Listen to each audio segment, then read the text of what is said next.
নমস্কার, সৌভাগ্যের দিশারিতে আপনাদের সবাইকে নিয়ে আজকের সকালবেলার অনুষ্ঠান শুরু করব। তো একদম প্রথমেই যেটা বলবো যে সেটা হচ্ছে যে সামনে একটি অমাবস্যা রয়েছে। এই অমাবস্যাতে আপনারা জানেন যে শ্রীদেব কী করেন। উনি বছরের সমস্ত অমাবস্যাতেই তারাপীঠে যান এবং সেখানে মায়ের কাছে ওনার বিশেষ প্রার্থনা, যজ্ঞ, আহুতি এই সমস্ত কাজগুলো থাকে। কাজেই এবারও 19 তারিখে যে বকুল অমাবস্যা রয়েছে সেই অমাবস্যাতে আপনারা সংযুক্ত হতে পারেন শ্রীদেবের সঙ্গে। তার জন্য বিশেষ পদ্ধতি রয়েছে, নিচের বুকিং নাম্বার রয়েছে, সেখানে ফোন করে আপনারা যারা অমাবস্যাতে আসবেন তারাপীঠে বা না আসলেও নানানভাবে ঠাকুরের কাছে, মায়ের কাছে প্রার্থনা করা যায়, আহুতি দেওয়া যায় বা যজ্ঞে অংশগ্রহণ করা যায়। তার কি পদ্ধতি রয়েছে, কি টেকনিক্স রয়েছে সেগুলো জেনে নেবেন আপনারা, খুব ইম্পর্টেন্ট। আর এই 19 তারিখের আগে দুটো চেম্বার আছে, সেটাও প্রথমে বলে দিই যে 14 তারিখ দু জায়গাতে অর্থাৎ দুর্গাপুর এবং আসানসোলে চেম্বার আছে। এবার আসি হচ্ছে আজকের প্রোগ্রামের বিষয়ে। কালকের প্রোগ্রাম আপনারা যথেষ্ট সাপোর্ট করেছেন, না দেখে থাকলে আগে আবার গিয়ে দেখে নেবেন একবার, ইউটিউবে নিশ্চয়ই আছে প্রোগ্রাম। আজকে হচ্ছে আমরা লক্ষ্মী লাভের কথা বলি, কারণ যতই নতুন বছর আসছে ততই আমরা যতই ফোন ঘাঁটছি দেখতে পাচ্ছি যে বিভিন্ন রাশির কীরকম যাবে বা আগামী বছর কার কেমন হবে, কোন কোন রাশির ক্ষেত্রে সুবিধা হবে, কোন কোন রাশির ক্ষেত্রে অর্থ পাবেন না বা অর্থ কম আসবে, কাদের একদম খুল্লা হবে, কাদের ছাপ্পড় ফাড়কে দেনে বালে হ্যাঁ রাশি, এইসব আলোচনা হচ্ছে বিভিন্ন জায়গায়। কিন্তু লক্ষ্মী লাভ অর্থাৎ লক্ষ্য পূরণ সবাই চাইবেন, আমি এটা বিশ্বাস করি। একদম মানে প্রথম রাশি থেকে শুরু করে রাশিচক্রের শেষ রাশি পর্যন্ত সবাই চাইবেন যে আমি যেন কোনোভাবেই আমার লক্ষ্য থেকে বিচলিত না হই। প্রত্যেকটা কমিটেড মানুষের এটাই লক্ষ্য থাকা উচিত, যে যারা কাজের প্রতি ডেডিকেটেড বা কোনো না কোনোভাবে কিছু না কিছু তারা প্রাপ্তি চান সব সময়। এবার এর সঙ্গে জুড়ে রয়েছে আমাদের বাস্তু। তাহলে বাস্তু কেমন হলে, আজকের বিষয় এটাই, যেখানে আমরা থাকি, দিনের মধ্যে সবথেকে বেশি সময় আমরা থাকি, ঘুমোই, খাওয়া দাওয়া করি, সব কিছু করি, তো সেই বাস্তুতে এমন কি পজিটিভিটি থাকলে বা কি ধনাত্মক ফ্লেভার থাকলে বা কি ভালো থাকলে আমাদের লক্ষ্মী লাভ হতে পারে, আমরা লক্ষ্য পূরণ করতে পারি অথবা আমাদের অর্থ আসে কিভাবে, আমরা জানবো আজকে শ্রীদেবের থেকে। শ্রীদেব আমাদের সঙ্গে রয়েছেন, আমি স্বাগত জানাই শ্রীদেবকে অনুষ্ঠানে। একদম, সবাইকে নমস্কার। স্পেশালি বলি দেবাশিসদা যেটা বললো যে বকুল অমাবস্যার কথা, হ্যাঁ প্রথমে অমাবস্যাটা নিয়ে একটুখানি বলে দিই। অমাবস্যাটা সত্যি অন্যান্য অমাবস্যার মতোই ভালো এবং একটু বেশি কার্যকরী এবং মার্কেটে যথেষ্ট একটা সুনাম আছে। এই ডিটেলসে কেন বকুল অমাবস্যা, কী বিস্তারিত ব্যাপার, এ ব্যাপারে হয়তো আগামী দিন আরও আলোচনা করবো। কিন্তু আজকে বলে দিই যে যারা দীর্ঘদিন ধরে প্রবলেম ফেস করছেন তারা এই অমাবস্যাগুলোকে মানুন, বারবার করে বলছি, মানার চেষ্টা করুন। দেখবেন যে কোথাও না কোথাও লাইফে একটা কী বলবো মোক্ষ লাভ হচ্ছে, কোথাও না কোথাও কিছু একটা জিস্ট পাচ্ছেন, যেটাকে আঁকড়ে ধরে বাঁচার চেষ্টা করলে আগামী অমাবস্যাটা অটোমেটিক্যালি আপনি মানবেন এবং তারপর থেকে দেখবেন যে লাইফটা কোথাও না কোথাও স্মুথ হচ্ছে, কোথাও না কোথাও ডিস্টার্ব হচ্ছে। অনেকাংশে আমি দেখি যে ছেলে মেয়েদের বিয়ের ক্ষেত্রে একটু প্রবলেম হয়। এই দিনগুলোকে মানা যেতে পারে, যদি গ্রহদোষ থাকে সেটাকে খণ্ডন করা যেতে পারে। তো যে জিনিসগুলো দ্বারা আপনাকে আগামী দিন পজিটিভের জায়গায় নিয়ে যেতে পারে। এবং আমার মনে হয় যে কী বলবো, মহাভারতের যে দ্বাদশ অধ্যায় অনুযায়ী, ভীষ্ম পিতামহের কথা অনুযায়ী, যদি কেউ সত্যি মন দিয়ে যদি কোনো কাজ 12 বছর কমপ্লিট করে সে তো সিদ্ধি লাভ করে। তো আমাদের 12 বছরের দরকার নেই, আমরা 1 বছর 3 মাস অথবা 6 মাস, এখন তো কলিযুগ, একটু তাড়াতাড়ি সব কিছুর এফেক্ট আসে, করুন না। কিছু যদি লাভ হয় তাহলে অ্যাটলিস্ট ফোন করে টিভিতে বলুন না দেবাচার্য বলেছিল, মেনেছিলাম, ভালো আছি। এরকম বহু মানুষ আছেন যারা ভাবেন যে ফোন করবো করে বলবো। আমার মনে হয় যে আমার প্রচার চাই না, কিন্তু আমি জাস্ট কথার কথা বললাম যে না, আপনাদের ভালো হোক। এবং আমার মনে হয় এই ভালো হওয়াটা কখনো আমি আপনাকে বলবো না আমার হাত ধরে হোক। আপনার এলাকায় বহু ব্যক্তিত্ব আছে, কারণ আমি যখনই কিছু বলবো তার পরিপ্রেক্ষিতে একটাই কথা আসবে, তার সাথে স্বার্থ, আর আমি স্বার্থ ছাড়া কাজ করতে ভালোবাসি। তো সবার আগে যেটা হচ্ছে, আমি যারা আমার প্রোগ্রাম দেখছেন তাদেরকে বলি যে আপনার এলাকায় বহু প্রাজ্ঞ জ্যোতিষ ব্যক্তিত্ব আছে, ইচ্ছে হলে তার কাছে যান, তার সাথে তো কোনো স্বার্থের ব্যাপার মানে জর্জরিত থাকবে না, যেখানে আপনাকে চিন্তা করতে হবে দুবার। দেবাচার্য বলেছে, দেবাচার্যের কাছে যাব, দেবাচার্যের স্বার্থ আছে, এগুলো হয়তো চিন্তাভাবনার মধ্যে আসলেও আসতে পারে। তো আমি তার জন্য রাস্তাটাকে একটু আলাদা করে রাখলাম। কিন্তু যদি মনে হয় যে না, দেবাচার্যের কাছে গিয়ে আমার ভালো হতে পারে, এই বিশ্বাসটা যদি থাকে তাহলে অবশ্যই ভাবতে পারেন। দ্বিতীয় কথা, যে এই অমাবস্যাটাকে কাজে লাগালে পরে কি কি হতে পারে, পজিটিভ কি। আমি বললাম না হওয়া দীর্ঘদিনের আটকে থাকা কাজ যেগুলো আছে, সেই জায়গাগুলো থেকে কিন্তু কোথাও না কোথাও বেরিয়ে আসার একটা রাস্তা আপনি পেতে পারেন। তো সেই জিনিসগুলোকে গুরুত্ব দিলে আমার মনে হয় যে আগামী দিন এমনিতেই ভালো যাবে। তার মানে বাধা দূর হবে বলছো। একদম। এবার আমরা টপিকে আসি যে বাস্তুর কোন আনুকূল্যের জন্য আমরা লক্ষ্মী লাভ করতে পারি, বা আমাদের কোন বাস্তু আদর্শ বাস্তু হবে আর কোন বাস্তু আমাদের ট্রাবল দেবে, সমস্যা দেবে। একদম। আমি আগামী এপিসোডগুলোতে চেষ্টা করব, আমি যখন বলবো তার পাশাপাশি ডায়াগ্রামগুলোকে দেখানো, তাতে কি হয়, তাতে মানুষ রিলেট করতে পারেন আরও বেশি। আমি যদি এখন বলি, কোনো একটা বাড়ির শেষ রাস্তার যে বাড়িটা থাকবে, ডান দিকের বাড়িটা কোনো কারণে যদি গলির শেষ বাড়ি হয়, তাহলে সেই বাড়িটা কোনো কারণেই ভালো হতে পারে না। প্রথম হয়তো স্টার্টিংটা আপনাকে ভালো দিলেও তারপরে কিন্তু 7 বছর 8 বছর পর থেকে বাড়িটা শুধু আপনার কাছ থেকে নিতে আরম্ভ করবে। তো নেওয়ার মানে হচ্ছে ওই প্রথম 5 বছর 6 বছর আমাকে দিল, লক্ষ্মী আসলো, তারপরে দেখা গেল আমার ব্যবসা ক্লোজ করে দিতে হলো, আমার সমস্ত কিছু বন্ধ করে দিয়ে আমাকে ঋণ মেটাতে হচ্ছে ব্যাংকের, তাহলে পরে সেখান থেকে প্রাপ্তি লাভ কিছু হচ্ছে না। তো আমার মনে হয় সেই জায়গাটাতে প্রবলেম। এবার আমি এই যে কথাটা বললাম, এটা আপনি রিলেট করতে পারবেন, কিন্তু আরেকটু ভালো করে বুঝতে গেলে ছবিটা যদি থাকতো তাহলে হয়তো ভালো বোঝা যেত। মানে নিজেদের বাড়ির সঙ্গে ওনারা বুঝতে পারতেন যে কিরকম উনি দেখাচ্ছেন আর আমার বাড়িটা কেমন। একদম। কারণ প্রত্যেকের বাড়ির মোটামুটি শেপটা জানেন। একদম। তো মেন ব্যাপার হচ্ছে বাড়ির যে লাস্ট বাড়িটা যে গলি দিয়ে ঢুকলাম আমি, যে লাস্ট বাড়িটা তার ডান দিকের বাড়িটা, রাস্তা যদি সেখান থেকে ঘুরেও যায় বা রাস্তা যদি ক্লোজও হয়ে যায়, ডান দিকের বাড়িটা কিন্তু সবসময় ডিস্টার্ব থাকার একটা প্রবণতা থাকে। এটা একটা ইয়ে। দ্বিতীয় জায়গা হচ্ছে, দীর্ঘদিন পড়ে থাকা কোনো বাড়ি কেনার চেষ্টা করবেন না, মালিক থাকে না, মালিক আমেরিকায় থাকে, দীর্ঘদিন বন্ধ হয়ে পড়ে রয়েছে। তো সেই বাড়ি কেনার পরে আপনি কোনো কারণে সেই বাড়িতে খুব শান্তিতে থাকতে পারবেন না। কিছু হোক না হোক, মানলে অনেক কিছু, না মানলে কিছু না, প্যারানর্মাল অ্যাক্টিভিটিস দেখার মতো সৌভাগ্য হয়ে যেতে পারে। তাই নাকি? একদম। আচ্ছা, মানে যে বাড়ি অনেকদিন বন্ধ হয়, কতদিন তাও মোটামুটি? দীর্ঘদিন, 3 মাস বন্ধ পড়ে থাকলেও সেটাও খারাপ। আচ্ছা, তার মানে তুমি বলছো বন্ধ বাড়িতে কোনো রকম নেগেটিভ, মানে কোনো নেগেটিভ ভাইবসটাই থাকে। হ্যাঁ, অনেকে ভাবে দেবাচার্য কি বলছে, না একদম মানে ভৌতিক কাজকর্ম দেখা যেতে পারে। যুক্তিসঙ্গত বলছি, যতক্ষণ না পর্যন্ত আপনি বিশ্বাস করতে পারবেন, তার আগে বাড়িটা কিনুন। যদি এরকম বাড়ি পান, তারপর আমাকে বলবেন যে আপনার বাড়িতে এরকম প্রবলেম হয়েছে কিনা।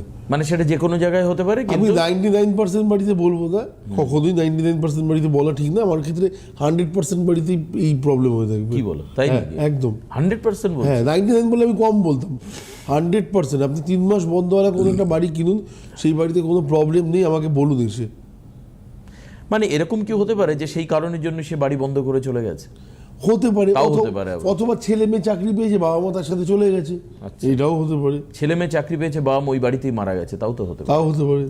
আচ্ছা, মানে যে কোনো রকম আনন্যাচারাল অ্যাক্টিভিটিস তুমি দেখতে পাবে খুব স্বাভাবিকভাবে, সেটা তো তাহলে। আচ্ছা, কিন্তু এই যে ছেলে মেয়ে হয়তো সেই বাড়িতে বাবা মা শ্রাদ্ধ শান্তিও করেনি, তারা যেখানে বসে আছে, হয় ব্যাঙ্গালোর, বাইরে রয়েছে, আসতেও পারেনি, সেখানে করছে। তো আত্মাটা কোথায় যাবে? আত্মা তো অবিনশ্বর, আমার কথা নয়, গীতার কথা। আত্মার তো শেষ নেই, আত্মা তো মলিন হয়ে যাবে, বিলীন হবে। কারণ ছেলে হয়তো বাইরে রয়েছে, সে বাইরে হয়তো বাবার অন্ত্যেষ্টি ক্রিয়া করলো, পাড়ার লোকেরা বা প্রশাসন হয়তো তার দেহটাকে ওই বাড়ি থেকেই তারা সৎকার, মানে শেষকৃত্য যেটাকে বলা হয়, সেসব করেছে। কিন্তু পাড়ার লোক তো শ্রাদ্ধ অনুষ্ঠান করতে পারবে না। ছেলে এসে হয়তো জাস্ট যেটুকু রিচুয়ালস আছে সেটুকু কমপ্লিট করে দিয়ে আবার চলে গেল। ছেলে হয়তো গঙ্গা পেলো না, টেমস নদী পেলো। কিন্তু যাই হোক, কিন্তু আলটিমেটলি যে জিনিসটা দরকার ছিল, এই বাড়িতে কিছু কাজ, মানে শ্রাদ্ধ শান্তির কাজগুলো কমপ্লিট করে বেরিয়ে যাওয়া, তো ওইটা হয়তো হয়ে ওঠেনি। অথবা আমি এটা অনেকটা দূরের ব্যাপার, আমি তাও বলছি না, বাবা মা বেঁচেই আছেন, বেঁচেই থাকুন, কিন্তু দীর্ঘদিন এই বাড়িতে আসা হয় না, পায়ে ধুলো পড়ে না, সেই বাড়ি কোনো কারণে ভালো পজিটিভ বাড়ি হয়ে যেতে পারে না। আচ্ছা, এবার ধরো আমি তোমাকে কতগুলো এর অ্যান্টি কথা বলছি। ধরো বাড়ি কেনার পরে তার একটা টোটাল রং করা হলো, একদম, হ্যাঁ, বাড়িটাকে পরিষ্কার পরিচ্ছন্ন করা হলো, এবং পাশাপাশি বিশেষ প্রক্রিয়াতে বাড়ির মধ্যে ধরো এই যে একটা চলতি কথা আছে না, শান্তি স্বস্তিন যজ্ঞ করা, শান্তি স্বস্তিন যজ্ঞ করা হলো, ঠাকুরের পুজো দেওয়া হলো, একদম। তারপরেও কি বাড়ির মধ্যে নেগেটিভ ইম্প্যাক্ট থাকবে? শুধু আমি তোমাকে বলি, এমন এমন জায়গা আছে যেখানে শান্তি সস্তায়ন যে জিনিসটা আছে সেই জিনিসটা প্রপার কজন জানেন। আমি খুব দায়িত্ব নিয়ে বলি, মানে ওয়েস্ট বেঙ্গলের বুকে নাম করা কয়েকজন ব্যক্তিত্ব ছাড়া, মানে যারা দীর্ঘদিন পুজো অর্চার সাথে যুক্ত আছেন, যাদের মন্ত্র উচ্চারণটা ওম কখনো মুখ থেকে উচ্চারিত হয় না, যাদের ওমটা নাভি থেকে উচ্চারিত হয়, তো সেই রকম ব্যক্তিত্ব আমি 4-5 জনকে চিনি, হয়তো আরও কিছু আছেন। তো তারাও যদি বলেন যে প্রথম শান্তি সস্তায়নে আপনার বাড়ির এই প্রবলেম মিটে যাবে, আমি অ্যাস্ট্রোলজি ছেড়ে দেবো। আচ্ছা, মানে তুই বলছিস কম বেশি এটা থাকবেই। হ্যাঁ, দীর্ঘদিন পুজো অর্চার মাধ্যমে তোমার সেই প্রবলেমটা কাটতে পারে, কিন্তু একদিন আমি শান্তি সস্তায়ন করলাম সেই বাড়ির প্রবলেম মিটে যাবে, জীবনে হতে পারে না। আচ্ছা, দ্বিতীয়ত আর বলো কি খারাপ আছে বাস্তুতে? দুটো জিনিস, একটা তুমি বললে স্ট্রেট রাস্তায় গিয়ে ডান দিকে ঘুরে গেছে তার কোনার বাড়িটা, একদম। দ্বিতীয় হচ্ছে যে বাড়িতে যদি, যে বাড়িটা কিনছেন বা যে বাড়িতে আপনি রয়েছেন সেই বাড়ির যদি পায়খানা বাথরুমটা, টয়লেটটা যদি কোনো কারণে বাড়ির বাইরেও থাকে, আমার আপত্তি নেই, কিন্তু আপত্তি হচ্ছে তার সেফটি ট্যাঙ্ক বা পায়খানা বাথরুমটা যদি কোনো কারণে ঈশান কোণে হয়ে থাকে বা সরাসরি পূব দিকে হয়ে থাকে, তাহলে সেক্ষেত্রে আমার ঘোরতর মানে উত্তর পূর্ব বা পূর্ব ঘেঁষা। একদম। আচ্ছা, তো এর ফলটা কি হতে পারে? এর ফলটা হচ্ছে যে যখন আপনি বাড়িতে আসবেন, আসার সাথে সাথেই বাড়ির সব থেকে যে টপ, মানে হেড অফ দ্য ফ্যামিলি, সে তার কোথাও না কোথাও শারীরিক ডিস্টারবেন্স। আচ্ছা, ঠিক আছে, এবং এই শারীরিক ডিস্টারবেন্সটা আপনি হাজার ডাক্তার দেখান, যা যা ডায়াগনোসিস যে সব কিছু করুন, রোগ ধরা পড়বে না এবং লোকটা আস্তে আস্তে আস্তে আস্তে আস্তে আস্তে ডিটোরিয়েট হবে। মানে গোপনে বাড়বে, ধরা পড়বে না, মানে কি গোপনে বাড়তে থাকবে। একদম একদম। আচ্ছা, এটা গেল হচ্ছে তুমি বললে উত্তর পূর্ব কোণ, আপনারা মেলান, নিজেরা মিলিয়েও নিতে পারেন, কারণ এগুলো হচ্ছে তো ইন জেনারেল প্রেডিকশন। টিভিতে করা মানে হচ্ছে সবার জন্য, এখানে তো ইন্ডিভিজুয়াল কাউকে ধরে ধরে করা হচ্ছে না, মিস্টার মুখার্জি বা মিস্টার দত্ত বা মিস্টার রায়, দাস, দে, এরকম ধরে ধরে করা হচ্ছে না। আপনাদেরও যদি বাড়ির দিকে উত্তর পূর্ব দিকে যদি টয়লেট থাকে বা ওয়েস্ট পড, ওয়েস্ট বিন বা এই জাতীয় তুমি বলছো আর কি, তাহলে বা পূর্ব দিকে, তাহলে এই ক্ষেত্রে একটা নেগেটিভ ইম্প্যাক্ট তৈরি হবে আপনার ওপরে, যেটা কি হবে, বাড়ির যে হেড অফ দ্য ফ্যামিলি সে অসুস্থ হবে এবং তার অসুস্থতার পরিমাণ বাড়তে থাকবে। একদম। ঈশ্বর করুন যাতে এরকম না হয়, তিনি সুস্থ হয়ে উঠুন। সুস্থ হয়ে উঠুন। কিন্তু বাস্তুর এফেক্ট যদি থাকে কিছু, তাহলে আপনারাও নিজেরা এখন মিলিয়ে দেখতে পারেন যে আপনার বাড়ির ক্ষেত্রে এমনটা নেই তো। না, সেফটি ট্যাঙ্ক বা পায়খানা বাথরুম সেদিকে না রাখলেই হলো, সেদিকে যদি থাকেও আপনি যখন যদি নতুনভাবে যদি কিছু করার রিনোভেট করেন তাহলে রিনোভেট করে দেবেন। হ্যাঁ, চেঞ্জ করে দাও। আমার মনে হয় সেক্ষেত্রে অনেক বেটার ফল পাবেন। বাড়িতে ফ্ল্যাটে রয়েছেন, সেক্ষেত্রে দেখা গেল যে চেঞ্জ না করলে কি করা যেতে পারে বলে দিচ্ছি। এবং অনেক ক্ষেত্রে দেখা যায় যে ফ্ল্যাটে রয়েছেন, সেক্ষেত্রে কি বলবো, পায়খানা বাথরুম বা টয়লেটের যে দরজাটা টোটালটা ডাইনিংয়ের সাথে একদম সেট করা, তো বা রান্নাঘরের দেওয়ালের সাথে অ্যাটাচ আছে, তো এইরকম যদি থাকে, আপনি জানবেন যে রান্নাঘর আর পায়খানা বাথরুমের দেওয়াল যদি পাশাপাশি হয় না, থানা, পুলিশ, তারপরে কোর্ট কাছারি, এই জিনিসগুলো কন্টিনিউয়াসলি হতেই থাকবে। মানে এটার বাইরে আপনি যেতে পারবেন না, এটা একটা পার্ট। দ্বিতীয় জায়গাটা হচ্ছে যে সবার আগে মানে টয়লেটের যে দরজাটা আছে সেটা কন্টিনিউয়াসলি বন্ধ রাখার চেষ্টা করবেন। ইউজ করার সময় শুধু খুলুন, কিন্তু যদি খুলে রাখেন, কারণ রাহু যদি ভেতরে প্রবেশ করে সেই বাড়িতে কিন্তু অর্থ নাশ, শারীরিক ক্ষতি, এই জিনিসগুলো আসার প্রবণতা থাকে। অনেক সময় বাচ্চারা স্নান করে সেই দরজা বন্ধ করলো না, বা অনেকে হ্যাবিট আছে দরজা বন্ধ করতে ভুলে গেল। এই জায়গাটা যেন না হয়, হলে পরে এখান থেকেও বেশ কিছু প্রবলেম আসে। এইবারে ব্যাপারটা হচ্ছে বাস্তুতে হাজার একটা প্রবলেম থাকুক, আমার মনে হয় যে সবার আগে যে জিনিসটা দীর্ঘদিন ধরে চলে আসছে সেটা হচ্ছে বাস্তু চৌকি। আপনার বাড়িতে বাস্তু পূজা করে সেই জিনিসটাকে স্থাপন করুন, দেখবেন রাতারাতি প্রবলেমগুলো অনেক কমছে। শুধু তাই নয়, যে বাড়িটাতে বিয়ে আটকে আছে, যে বাড়িটাতে ছেলে চাকরি আটকে আছে, বা চাকরি করে বহু টাকা আসছে কিন্তু সেভিংসে কোথাও না কোথাও সমস্যা, বা হাজার ডাক্তার দেখানোর পরেও বাড়ির বড় মানুষটা এবং একদম ছোট মানুষটার প্রবলেম ছাড়ছে না, সেই জায়গাটাতেও আমার মনে হয় যে বাস্তু চৌকি সাংঘাতিক কাজ করে। একদম। আচ্ছা, এই তো গেল, এবার একজন ফোনে আছে, কি প্রবলেম নিয়ে উনি ফোন করছেন একটুখানি দেখে নি। কে আছেন ফোনে? হ্যালো। হ্যালো। হ্যাঁ ম্যাডাম, স্বাগত। কোথা থেকে বলছেন আপনি? হ্যাঁ নমস্কার, আমি বারুইপুর থেকে বলছি। বারুইপুর থেকে কার সম্পর্কে জানবেন? আমার সম্বন্ধে একটু জানতে আপনার নিজের বলুন, আপনার ডেট অফ বার্থ বলুন। হ্যাঁ, আমার নাম তুহিনা। তুহিনা। হ্যাঁ, আচ্ছা। আমি 30শে মে 1988 সাল। 30শে মে 1988 সাল। বিকাল 5টা বেজে 8 মিনিট। 5টা বেজে বিকেলবেলা, তাই তো? হ্যাঁ দাদা। 5টা বেজে 8 মিনিটে জন্মস্থান কোথায়? কলকাতা? 1 মিনিট 1 5টা 1 মিনিট। হ্যাঁ 5টা 1। আচ্ছা, আর জন্মস্থান কোথায়? কলকাতা? হ্যাঁ কলকাতাতে, ঠিক আছে। কালীঘাটে। ওকে ওকে ওকে। কি হতে পারে শ্রীদেব? বিকেলবেলা বললো না 5টা? হ্যাঁ, 5টা 1 মিনিট বিকেলবেলা।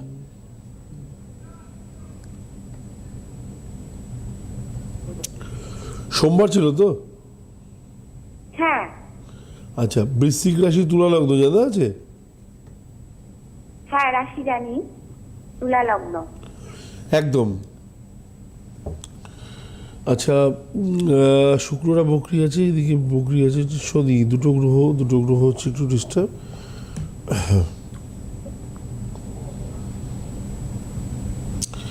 আচ্ছা, লগ্নের সপ্তমে বৃহস্পতি খুব ভালো। লগ্নের সপ্তমে বৃহস্পতি জীবনে এক্সপেকটেশনগুলোকে খুব ভালো মতো কমপ্লিট করে, কিন্তু বৃহস্পতি এখানে কোনো রকম প্রবলেম নেই। মঙ্গলের ঘরে বসে রয়েছে, ওকে মঙ্গল রাহু একত্রে রয়েছে শনির ঘরে।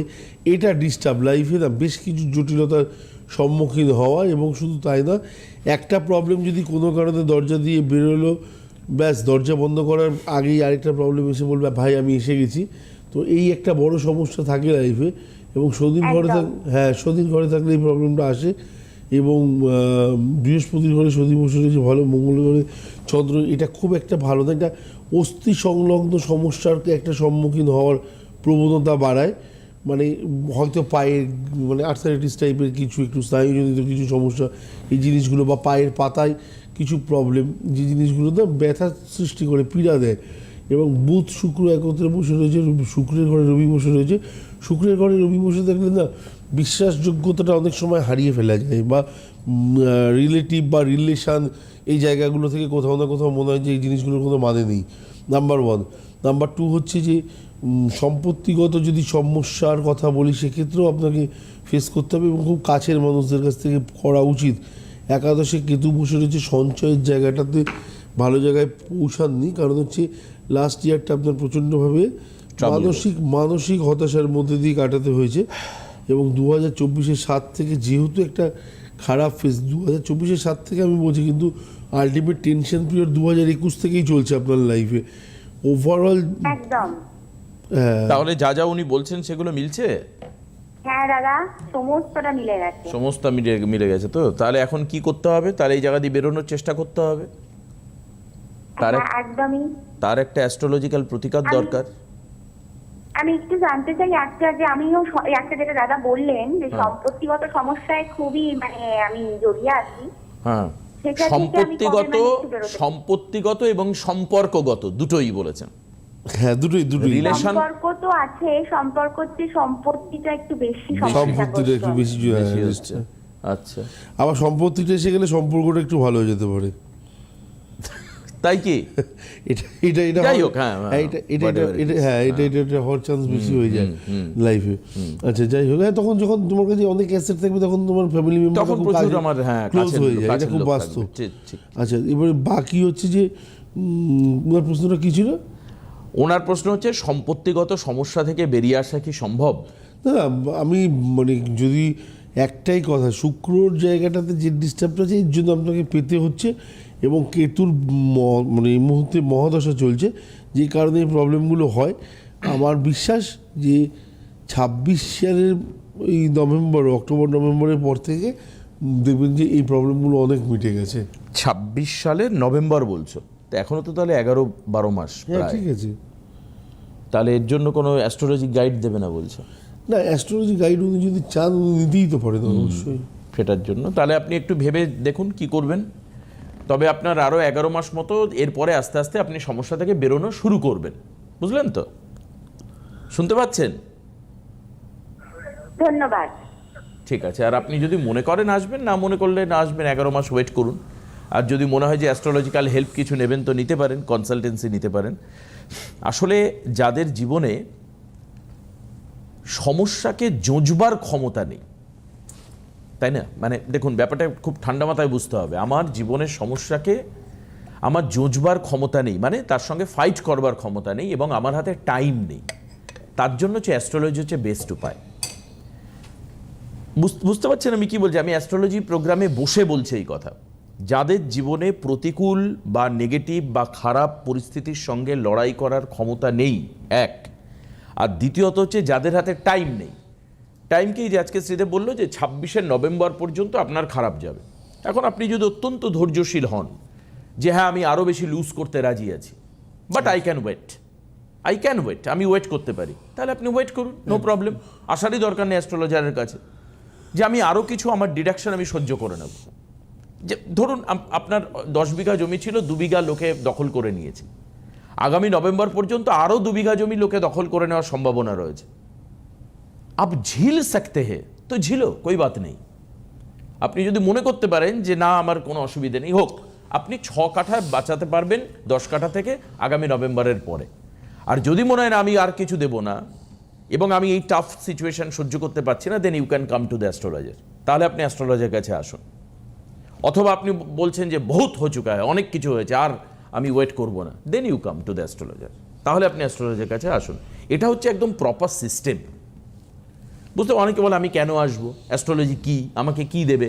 দুটো কন্ডিশন, এক হচ্ছে আপনার হাতে সময় নেই, দ্বিতীয় হচ্ছে নেগেটিভ সিচুয়েশন সহ্য করবার আপনার ক্ষমতা নেই। আপনি ডেফিনেটলি অ্যাস্ট্রোলজির কাছে আসুন, they will help you, definitely Debacharya will help you. আর যদি আপনার মনে হয় যে না yes I can suffer, then obviously I think that you should wait, তাহলে আপনি ওয়েট করুন, তাই না? ফালতু কেন জ্যোতিষের?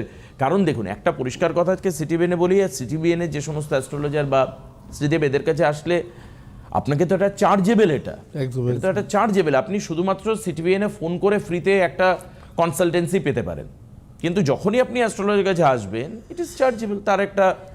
তার একটা ভিজিট আছে, তারপর আপনাকে কিছু রেমেডি নিতে বললে তার একটা বাজার দর আছে, ওনার থেকে নিলেও তার একটা অর্থ আছে। আপনি কেন ফালতু খরচা করতে যাবেন এই টাকা পয়সা?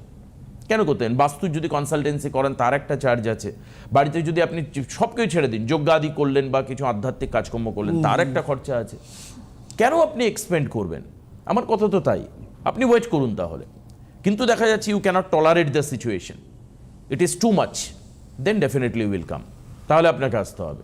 আপনার মনে হচ্ছে না এটা আর আমি লুজ করতে পারছি না, ছেলের পড়াশুনো, ধরুন এই সামনের বছর ছেলে মাধ্যমিক দেবে, তো আপনি ভাবলেন যে ঠিক আছে উনি তো বলছেন যে আগামী 1.5 বছর পর 1 বছর পর ভালো সময় আসবে, ঠিক আছে আমি মাধ্যমিকটা ঝিলে নেবো, কোনো অসুবিধা নেই, যা হয় হবে মাধ্যমিকে, হায়ার সেকেন্ডারিতে আমি দেখবো, ভালো সময় আসবে, definitely you can do, why you come, কেন আসবেন? অ্যাস্ট্রোলজির কথা হচ্ছে এটা।